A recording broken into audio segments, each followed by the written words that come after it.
اسماعیلی community کے روحانی پیشوا پرنس کریم آغا خان انتقال کر گئے۔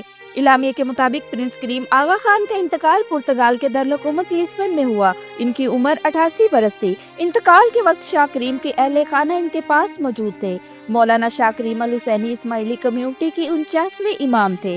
پرنس کریم آغا خان کے 3 بیٹے رحیم آغا خان، علی محمد آغا خان اور حسین آغا خان ہیں، جبکہ ایک بیٹی بھی ہے۔ مولانا شاہ کریم کی نماز جنازہ لسبن میں ہی ادا کیے جانے کا اعلان کیا گیا ہے، تاہم تدفین کے مقام کا اعلان فی الحال نہیں کیا گیا۔ تاریخ اور وقت کا اعلان انتظامات کو حتمی شکل دیے جانے پر کیا جائے گا۔ نماز جنازہ میں شاہ کریم کے اہل خانہ اور جماعت کے سینئر لیڈر اور امامت انسٹیٹیوشن کے اداروں سے منسلک افراد شرکت کریں گے۔